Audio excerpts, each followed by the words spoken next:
ne parlons forcément pas de la même Europe. Merci de nous retrouver ici à Bruxelles, au Parlement européen, avec Rouja Thun, Katalin Arnabourou et Jean Quatremer. Alors, vous avez souhaité, Jean, revenir sur la décision de Donald Trump de sortir de l'accord de Paris sur le climat. Alors, finalement, c'est pas si grave, hein.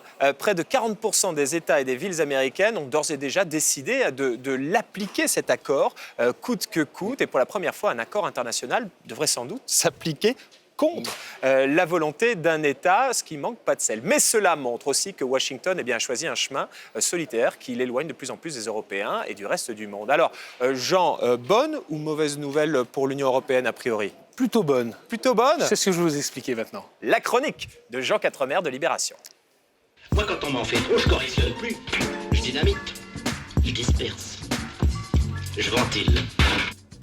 Il est curieux qu'aucun journal américain n'ait titré après le nouveau bras d'honneur de Donald Trump « Épais brouillard sur l'Atlantique, le continent européen isolé », comme l'avait fait le Times en 1957 à propos du fog qui recouvrait alors la Manche. Car jamais le vieux continent n'a été aussi seul depuis 1945, lui qui a toujours pu compter sur ses alliés britanniques et américains pour se reconstruire, prospérer et s'intégrer. Désormais, les Britanniques lui tournent le dos et les Américains se désengagent des affaires du monde et refusent de garantir la sécurité du vieux continent. Plus d'alliés sûrs donc, mais des ennemis menaçants à l'Est. Une Russie agressive qui renoue avec ses pulsions impériales. Au sud et au sud-ouest, des mouvements islamiques menaçants qui rêvent de plonger l'Europe dans le chaos. Le tableau n'est pas réjouissant. Mais ça, c'est le verre à moitié vide. On peut voir les choses différemment. Cette nouvelle donne géopolitique offre une chance incroyable à l'Union qui se cherchait une nouvelle raison d'être. Grâce au Brexit et à Trump, les citoyens ont pris conscience que rien n'est irréversible et que l'Europe n'est pas protégée de la guerre pour l'éternité. C'est sans doute pourquoi les europhobes se sont pris des claques magistrales en Autriche, aux Pays-Bas, en France, sans doute avant l'Allemagne en septembre. Car pris isolément, aucun pays européen n'a les moyens de faire face aux menaces militaires, sécuritaires, commerciales qui grandissent chaque jour. Comme l'a reconnu Angela Merkel, l'Union ne peut plus compter sur personne. Ce que veut dire la chancelière allemande, c'est que le temps des hésitations est passé. L'Union doit s'intégrer davantage, en particulier dans les domaines de la politique étrangère, de la défense, du renseignement et achever la construction de la zone euro. Sinon, elle disparaîtra de l'histoire. Angela Merkel a donc prévenu son peuple qu'il fallait se préparer à de nouveaux partages de souveraineté. Et ça tombe bien. Emmanuel Macron est sur la même longueur d'onde et un couple franco-allemand en ordre de marche, c'est la condition sine qua non d'un nouveau saut fédéral. Au fond, je me demande si le président américain ne veut tout simplement pas gagner sa place au panthéon des pères fondateurs de l'Europe. Voilà, c'est une bonne formule, c'est un couple franco-allemand en ordre de marche. Ein, zwei, en marche, ja? C'était la chronique de Jean Quatremer.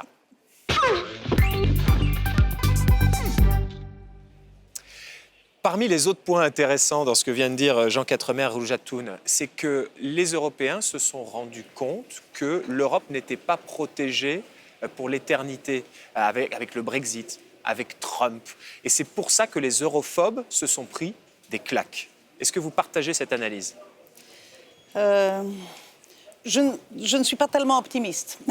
Je crains que pas tout le monde se rende compte que sans une intégration européenne plus profonde, on ne va pas se débrouiller dans ce monde d'aujourd'hui. Je crains que ce n'est pas tout le monde, mais c'est quand même beaucoup. C'est vrai que les populistes perdent en ce moment, Dieu merci.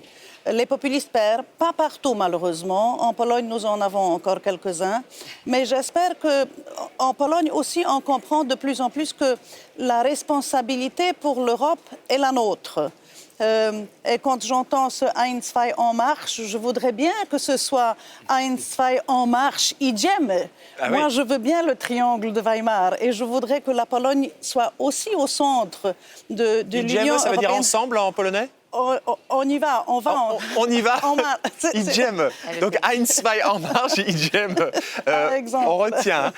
Katalin, qu'est-ce que vous en pensez? C'est intéressant parce que Angela Merkel, effectivement, dit il nous faut davantage d'intégration ou alors c'est la disparition.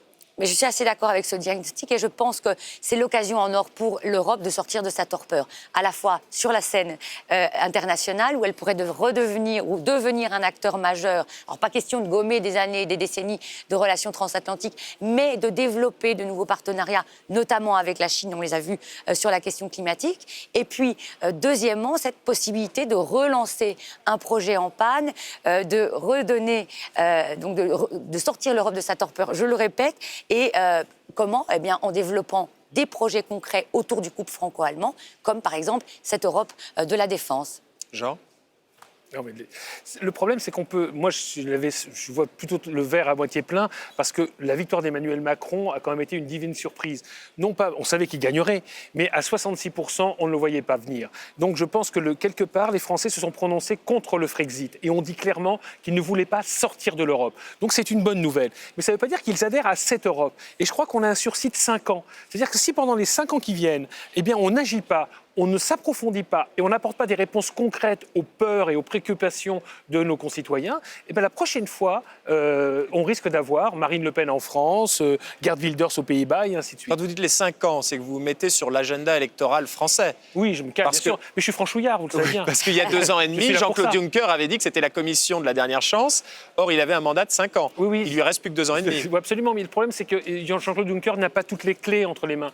La plupart des clés sont entre les États qui décident de changer les traités. Ce sont les États qui acceptent d'aller plus loin dans l'intégration. Ce sont les États. La Commission propose, d'ailleurs, elle propose toute une série de textes dont certains sont très intéressants en ce moment, une série de propositions dans le domaine de la défense, du commerce, etc., de la zone euro. Et c'est aux États de décider. Quand vous dites, Ruja Thun, que vous voudriez que ce soit Berlin, Paris et Varsovie, que pourrait apporter Varsovie dans ce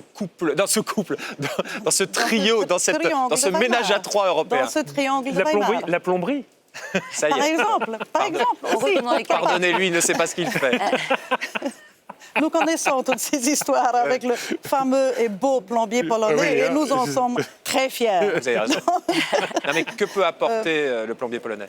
C'est un grand pays avec un potentiel énorme. Même les Français ont peur de tous ces travailleurs qui peuvent venir parce qu'ils sont tellement bons. Il est toujours encore plus jeune que les pays occidentaux. Et l'enthousiasme européen, malgré le gouvernement, est de 70%. Là, on peut prendre les décisions souveraines. En marche, Ingeme, comme on dit? Ideme razem. On va ensemble. Ideme razem. On va ensemble. Merci, Épatant. Ruja Thun. Merci, Katianine Annaborou. Merci, Jean Quatremer. Cette émission touche à sa fin. Merci à Hugues Baudouin, Alexandre Rougier et Solène Dupont-Délestrin qui l'ont préparé, ainsi qu'aux équipes du Parlement européen qui l'ont mise en image. Mais vu que c'est tout le temps la faute à l'Europe, rendez-vous la semaine prochaine. Nous ne parlons forcément pas de la même Europe.